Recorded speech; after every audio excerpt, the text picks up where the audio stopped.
Ես ներողություն եմ խնդրում թեմայի հետ կապ չունեցող թեմայից կխոսեմ, դրա համար վերջում որոշեցի խոսեմ։ Մենք լուրջ խնդիր ունենք, խոսքը վերաբերում է օդի աղտոտվածությանը եւ ամբողջ հանրապետությունով մեկ այդ աստիճանը շատ բարձր է, Երևանը իր դիրքի պատճառով, ցածր լինելու պատճառով ինչ որ ձևով արդեն ոնց որ կൂട്ടակային մաս լինի եւ Երևանում էլ ավելի շատ բարձրացել, քան նորմանը 3-4 անգամ բարձրացել է եւ երեք նաեւ վարչապետը հայտարարեց, որ խումբ է ստեղծվում եւ զբաղվելու է այդ հարցով։ Ես կարծում եմ մենք շատ անլուրջ ենք վերաբերվել, մեր մեղքը բոլորից մեղքը կա նման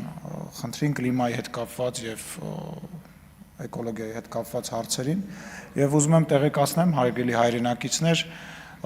զարմանալ դժգոհել չլինի։ Մենք այս հարցը պետք է օրենսդրական առումով լուծենք։ Ես ենթադրում եմ, որ օրենսդրական նախաձեռնություններ կլինեն, որոնք որ ինչ-որ խմբերի կվերաբերվեն, բայց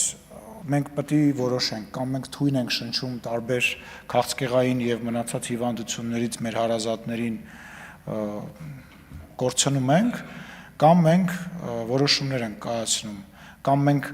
կատալիզատորները մեքենաների մեջից հանում ենք սիգարետների բիչոկները կտցնում ենք պատուհանից դուրս, կամ մենք այլ ինչ-որ որոշում ենք կայացնում։ Սենց չի լինի ու նորից եմ ասում, զգուշացնում եմ, օրենսդրական նախաձեռնություններ են լինելու, այն մեքենաները, որոնք հին են, այն մեքենաները, որոնք որ, չգիտեմ, տեսել եք փողոցում բոլորդ աղտոտում են, Են շինարարության նորմերը, որոնք որ են կազմակերպությունները, որոնք որ շինարարությունն են իրականացնում եւ չեն պահում նորմերը, ավազի հանքերը, այո, ավազի հանքերը նաեւ